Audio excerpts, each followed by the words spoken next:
So your book, She Persisted Around the World, it's a sequel, it's a bestseller to your She Persisted book about 13 American women who changed the world. Of the thousands, millions even, of women who've changed the world or who are changing the world, you picked 13. How did you narrow it down to 13? What was the criteria? Well, again, thank you, Jackie, and to Bloomberg and Bank of America for convening us here, and thank you for giving me the chance to talk about She Persisted and some of the women who certainly have inspired me throughout my life. You know, I decided to write She Persisted out of a very particular moment, which I'm sure many of you are familiar with. Last January, when Senator Elizabeth Warren was attempting to read a letter that Coretta Scott King had written in 1986 concerning the nomination at the time of Jeff Sessions to the federal bench, in which Mrs. King outlined quite painfully his history of racism. And Senator Warren believed it's always the right time to hear from Mrs. King. I agree with her. Unfortunately, her Senate colleagues didn't, and she was formally censured by her Senate colleagues, effectively silenced. Subsequently, Senate Majority Leader Mitch McConnell kind of cast himself as the victim of that story. Like, oh, you know, they kept telling her to be quiet and she wouldn't listen to them. And, you know, nevertheless, she persisted. And I don't think the Senate Majority Leader had any idea how many women and some men would take that as a real rallying cry. And I am the mother of 2 small children, so we read lots of picture books in our home, and I was thinking about how to explain kind of this moment to my children. And then I was thinking about how often we've made progress in our country when women, like Senator Elizabeth Warren or certainly Mrs. King, have persisted. And so I decided to write a picture book sharing the stories of some of the women who have inspired me. And in the first She Persisted, all 13 women's stories I share, I do feel very connected to. I remember watching kind of FloJo in the 1988 Olympics kind of break the world record. I remember reading Nellie Bly in college. I remember learning about Claudette Colvin in middle school. I remember learning about Dr. Apgar when I was pregnant with our first child. So I felt very personally connected to all of the 13 stories in the first She Persisted. And why 13? Well, picture books have a very clearly determined set length. So if I wanted to have an opening spread to be able to frame the book, which I did, I could only include 13 women. So sometimes I'm asked, like, is 13 your lucky number? And I said, no, it's just what my publisher told me was possible.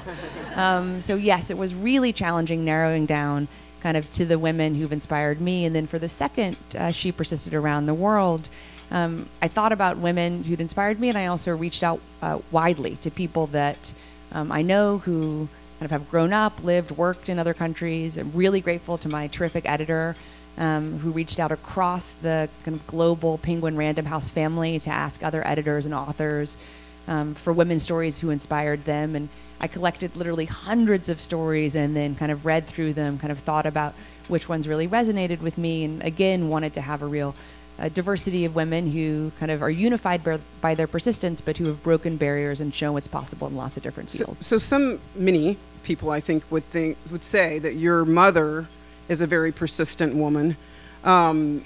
She doesn't feature in either of your books. Had you considered putting her? So she does sneak in, actually, into the first book. The opening spread is a gallery scene in which you see girls and boys looking up at portraits of inspiring women, and there are 14 portraits. There are 13 portraits of the women whose stories I then share in the book, and then the 14th is my mom. And there is a bust of Coretta Scott King also in the gallery spread, because I really wanted to kind of honor Mrs. King as being part of a catalyst for this kind of endeavor of now being a children's book author, and because I think she's too often thought of as kind of only Dr. King's widow, when Mrs. King was very much a very powerful and important civil rights leader in her own right in our country. So I want to just seg to the topic of today's summit, business of equality. Equality means sharing power. And so everybody in this room probably cares about inequality. None of us are compelled to act on it. So what advice do you give other influential and wealthy people about how and what they need to do to share their power? Well, I think we have to think about how we democratize access to opportunities. And then what does that really mean? Like structurally, not only in a given point in time, but also kind of over time. And I think those are two distinct but complementary areas of focus. You know, what do we need to do today, and then what do we need to do kind of for the tomorrow that, you know, I certainly hope that my children will grow up in. And I think kind of one of the ways we do that is to create expectations of engagement. And then to facilitate people to actually engage. So if we think about an area I'm often asked about, politics, you know, I'm often asked, like, are you going to run for political office one day? And I always respond with sharing that the first time someone asked me that question, I was 3. And you laugh, but that said something pretty powerful to me, right? Like, we expect you to at least to consider to do something important and powerful. So then I turn and I look at the person who's asked me that question and said, like, have you ever asked anyone whose last name Clinton was in that question? Did anyone ever ask you that question? Right? So I think it starts with kind of what expectations kind of we're giving to young people. Like, do we expect like other young people to be an editor at Bloomberg? We should.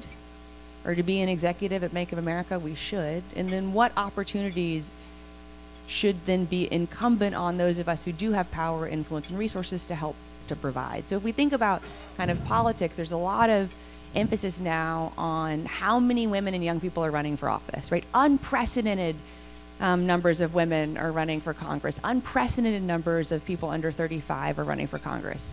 That's great, but percentages matter too, right? Still fewer than a quarter of the people running for Congress are under 35, and fewer than a quarter of people running for Congress are women. So while we have unprecedented numbers, we're still very far from equality. But thankfully, we do now have lots of organizations that are focused on recruiting, training, and supporting women and young people, not only to run for Congress, but to run for school board, city council, state legislatures, and kind of every other part of our elected ecosystem. Okay, that's a great segue to my next question, because I want to ask you I about... didn't even know that, but happy to help. Talk about generational inequity for a minute. So you're on the cusp of being a Gen Xer, but technically millennial. I am definitely a Gen Xer. Between our two demographic groups, we make up 2/3 of the U.S. population, but we hold relatively little power in certain corners. So only 6% of corporate board seats, and millennials are wholly underrepresented in Congress. So how does your generation, my generation, but really yours and younger, really change the inequality debate if we don't have a seat at the table? Well, I think that part of it is having more young people in conversations like this, right? And having kind of more opportunities to share our thoughts and our ideas about what we think is kind of right, wrong, and how to get to kind of more of what we think is right. I think that, you know, we do have a responsibility to each do in our own lives whatever it is we say we think is important socially and societally. I think kind of every small thing we can do to kind of give an opportunity to someone else, I think helps shift that equation. But I think we all need to listen more, right, to younger people. And I think we need to kind of follow when they are leading us, as we see certainly powerfully right now from the Parkland students around the gun violence prevention movement in our country, and also what we see powerfully from the coalition of students in Chicago. So I think it is paying attention, but it's also providing and creating spaces where we are not only showing that we're valuing, but we're validating young voices. And I don't think we can do that too much ever. Okay, so just going back to a point you made earlier when you were asked if you would run for political office at 3, you're a little older now. What is the one thing that would compel you to channel what you're doing now into a more politically active role, particularly when you look at that gender discussion or generational discussion? Well, I would say I'm fairly politically active. I think there are ways for us to be politically active without running for public office. I think that we're citizens every day, regardless of whether we're running for office or kind of whether it's an election year or an election day. And I think that is a important point, and particularly an important point now. I mean, we're citizens in the way that we treat each other, and the way that we listen to each other, and the way we respect each other. I mean, I never thought, and I think this also candidly is a privilege that I have to recognize and own and take responsibility for.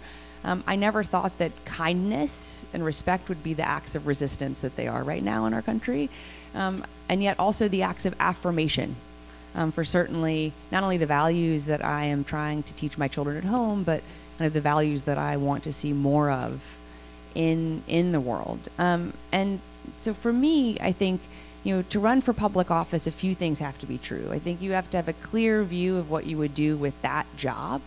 And I think that's a really crucial point, because I think a lot of times there's frustration directed at Washington, understandably, and yet sometimes that frustration would better be directed at the local or state level. And so I talk often to young people and listening to where their areas of concern are the deepest, the most intense, the most urgent, and often, understandably and thankfully, they're around criminal justice reform, right? But about 90% of the people incarcerated in our country are incarcerated in local jails and state prisons. So if kind of young people really want to change that, like put it on the agenda of their state legislatures, right, or their city council, like think about running for attorney general themselves or governor one day. And so the reason I share that is because I think it's really important, if we are going to encourage more young people to run for office, that young people realize like what's really possible to be done at the school board level, or what's really possible to be done at the state legislature level. And then I think the second thing that has to be true is you have to believe that your kind of skill and competence, that your energies, your persistence will enable you to hopefully kind of do the job that you want to do, like as a city council member or a state representative. And then finally, I think you have to think you do a better job than the person who's in the job today. And if those are true, then like I hope anyone sitting here today, or you'll urge other people in your life to think about running for office, particularly if they're part of the 2/3 of the population that is currently underrepresented at every level of government. So is it fair to say that as it is now, you're as politically active as you're going to be? I mean, yes. I mean, right now I certainly have no plans to run for office. I really like my city councilwoman. She's new. I think she's doing a really good job. Right? So if we just start at the local level and work up. I clearly disagree with our president on I think, honestly, everything. And yet, that's like certainly not where I think my energies are best directed, except for continuing to stand up for what I believe is right and to stand against what I believe is wrong. So you mentioned Senator Warren's experience being censured as a catalyst for She Persisted, and also the record number of women that are running for office and for governor. We have a great sort of data point on this afternoon. How prevalent is sexism in our political system, do you think, today? Well, I think that sadly, we see evidence of the differential expectations and barriers that women confront in every sphere of life still. I mean, I think the data, since I know kind of data was pointed to earlier, the data shows us that, right? Whether we're kind of in the political sphere or the business sphere, the education sphere, the nonprofit sphere. I mean, I think we don't really have to have a debate about this because we know what the data says.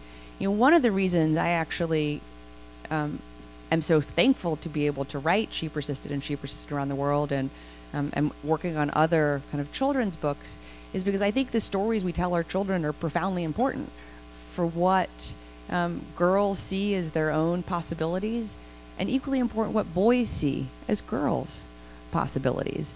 And we have so much data, again, that shows not only in the media that we may now consume as adults, but also in children's books, in cartoons, in even kids' music, and kind of the media that has been generated for children. Girls are less likely to be represented as main characters. They're more likely to be represented as contingent characters, as someone's wife or someone's sister or someone's daughter or someone's friend.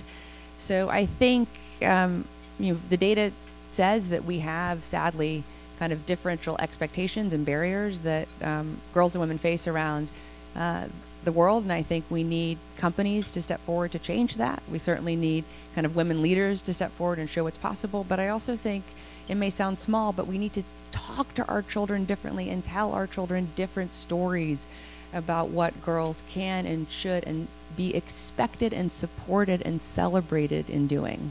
Okay, so I want to ask you this question. You can hear me? I want to ask you this question, but I want to see a show of hands from the audience first to just get a sense, does anyone think that sexism was a factor in the 2016 election? Okay. All right, that's about 2/3 of the room, if not more. Was sexism a factor in the 2016 outcome? Well, I'm very focused on today. I mean, it's 2018. I think it's important to understand what happened in 2016 insofar as it helps us think about kind of what we should change for today. And the reason I answer your question that way is if 2/3 of the people in this room perceived it that way, then that is an issue that needs to be solved so that when you ask that question in 2 years, it is different. And the way that we solve that is by kind of what happens in the ballot box kind of this November and whether we prove that we've made kind of progress or we haven't. So I think, really, Jackie, the answer to your question is, rooted in what happens next and what we work toward happening, which I would argue is a place where kind of more women are valued, validated, included, celebrated, elected. And so we'll see if that happens or not. Okay, I have time for maybe 1-2 questions. Some people would say that one of the unintended consequences of the current administration is that it's galvanized people around issues they care about. So if it's, teenagers marching for gun reform, if it's a record number of women running for office, if it's businesses, taking a stance against the fact that we're, pulling out of the climate accord, people are sort of, finding a voice around issues they care about. What is the silver lining you see since the new election, since Donald Trump came to be president? Well, I think we certainly see kind of, in my lifetime, unprecedented numbers of people engaging civically, right? Roughly about 20% of our country has gone to a protest, right, since January of 2017. And thankfully, because of social media, there are so many ways for people to organize and to galvanize themselves, Jackie, to your question, kind of online to then translate into offline action and activism. I wouldn't, though, be comfortable framing it as a silver lining because we've had millions of people lose their health care. We've had multiple travel bans that have been clearly discriminatory. We have trans Americans who are now being told that kind of their service won't be equally valued. Today, we have a president rescinding on an agreement in an almost unprecedented move of kind of foreign policy reversal from one administration to the next. So I think we can't minimize the real consequences that so many of our most vulnerable Americans have had to deal with in this administration kind of since January of 2017, nor can we minimize the challenges for our country on the global stage, kind of whether the Paris climate change or what is happening probably shortly, given what we've heard out of the White House today. That being said, I think kind of to the root of your question is there the kind of momentum for repudiating kind of the kind of collision of cruelty and incompetence that I think is so often characterized this administration. And the answer to that, I think, will really again be seen in November. Because while I think it has been incredibly moving and encouraging, and I think my daughter's now been to 4 protests. She's not even 4 years old. what will really be kind of the test of this moment is, do we show up and vote for a different vision and a view and a different future of our country in November or not? And I certainly hope we do. One final question. You and your husband, Mark, are raising 2 children in a city, New York City, that's built on extremes of both privilege and poverty.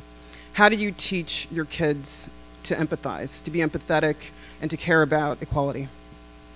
Well, recognizing they are still young, but also that I think it's never too early to start with these conversations. We talk a lot about how privileged and lucky they are. I mean, they're privileged because they're white, right? They're privileged because their parents are well off. They're privileged because they live in a safe neighborhood. They're privileged because they live across the street from a clean park that is open from 7 a.m. to 11 p.m., right? They're privileged because they don't have to worry about food on the table. They're privileged because they already get to go to good schools, right? I mean, the catalog of their privilege is immense. And with that, I think, comes equally immense responsibility to be cognizant of that and to feel a compulsion kind of along the lines of what my grandmother always instilled in me, to be expanding the circle of blessings, right? So I think we can never start that too early. The awareness of their privilege, but also kind of the awareness of part of being a citizen in the world is what can they do to, in some ways, decrease their power, right? To your earlier question, Jackie.